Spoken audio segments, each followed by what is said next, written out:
grandi à Québec. J'ai grandi aussi, on était avec mes parents puis mon frère. On était une famille unie. Puis ma mère nous parlait de Dieu, qui était là pour nous protéger, qu'on pouvait le prier, ce que je faisais d'ailleurs presque à tous les soirs. Mais on faisait aussi quelques séances occultes qui parfois me faisaient assez peur. Alors très tôt dans mon esprit d'enfant, je sentais que j'avais un choix à faire, je devais choisir un chemin. Puis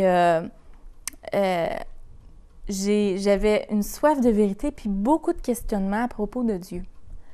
Donc, combiné à ma curiosité, vers l'âge de 21 ans, j'avais déjà eu un tourbillon d'expériences d'où j'espérais trouver des réponses à mes questions, mais il n'y a rien qui a été satisfaisant. Ça m'amenait à rien.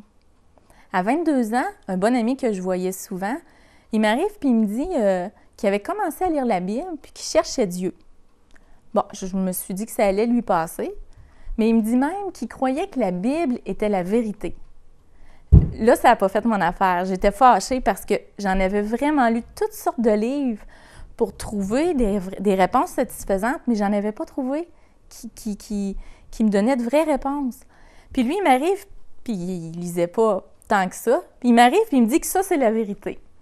Bien, il a piqué ma curiosité, puis j'ai commencé à lire la Bible, puis là, j'ai vu une différence. J'ai vu vraiment une différence.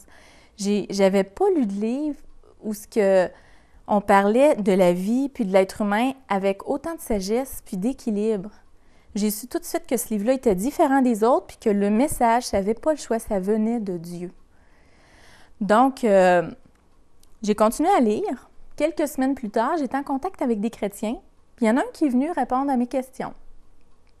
Puis ce qui est important pour moi, c'est qu'ils me répondent toujours en se basant sur la parole de Dieu, parce que c'est pas l'opinion de quelqu'un que je voulais, c'était vraiment savoir ce que Dieu disait. Puis j'avais lu souvent que Dieu disait qu'on avait besoin d'être sauvé pour avoir la vie éternelle, pour être au ciel avec lui. Puis j'avais lu dans le livre d'Ésaïe, au chapitre 59 et au verset 2, un verset qui, Dieu dit dans ce verset-là, « Car ce sont vos crimes qui mettent une séparation entre vous et votre Dieu, ce sont vos péchés qui vous cachent sa face. » Donc, à cause des péchés que j'avais commis, Dieu me disait que j'étais séparée d'avec lui. Mais là, si j'étais séparée d'avec lui, donc j'allais en enfer, mais comment je fais, moi, pour ne pas y aller en enfer? Parce que c'est certain que ça ne m'intéressait pas d'aller là.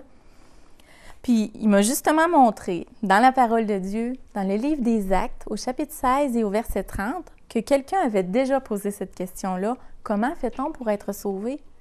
Puis que la réponse était au verset suivant, le verset 31, qui dit « Crois au Seigneur Jésus et tu seras sauvé. » Donc, j'ai compris que le seul moyen pour aller au ciel, c'était pas à moi de le choisir, que c'était Dieu qui avait choisi le moyen pour aller au ciel, puis ce moyen-là, c'est par la personne du Seigneur Jésus, que lui seul, avec lui seul, on pouvait avoir la vie éternelle. J'ai compris que Jésus, en lisant toujours, j'ai compris que Jésus, qui n'avait jamais commis de péché, qui ne méritait pas la mort, bien, il a accepté de mourir sur la croix à ma place pour que moi, je puisse avoir le pardon de mes péchés. Donc, la face de Dieu, elle ne me serait plus cachée. Il n'y en aurait plus de séparation entre moi et Dieu, puisque Jésus il a pris mes péchés, il les a pris sur lui, à la croix. Donc, cette journée-là, le 6 juillet 1995, à 23 ans, j'ai cru la parole de Dieu, j'ai confessé à Dieu que j'étais une pécheresse séparée d'avec lui, puis j'ai tout simplement demandé de pardonner mes péchés, en mettant toujours ma confiance en Jésus-Christ pour être sauvée, pour avoir la vie éternelle.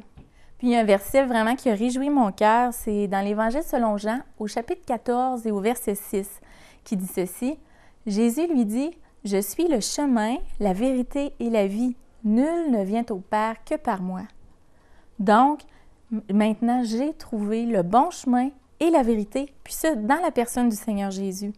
J'ai trouvé des réponses à mes questions dans la parole de Dieu. C'est certain que maintenant, j'ai encore des épreuves, des difficultés, puis des faiblesses, comme tout le monde. Sauf que je ne suis pas seule. Jésus est vivant, il me protège, il me garde, puis il m'aime. Puis je peux vous dire avec assurance qu'un jour, je serai au ciel avec lui parce que j'ai eu le pardon de mes péchés, puis il me promet une place avec lui toujours parce que c'est écrit dans la parole de Dieu.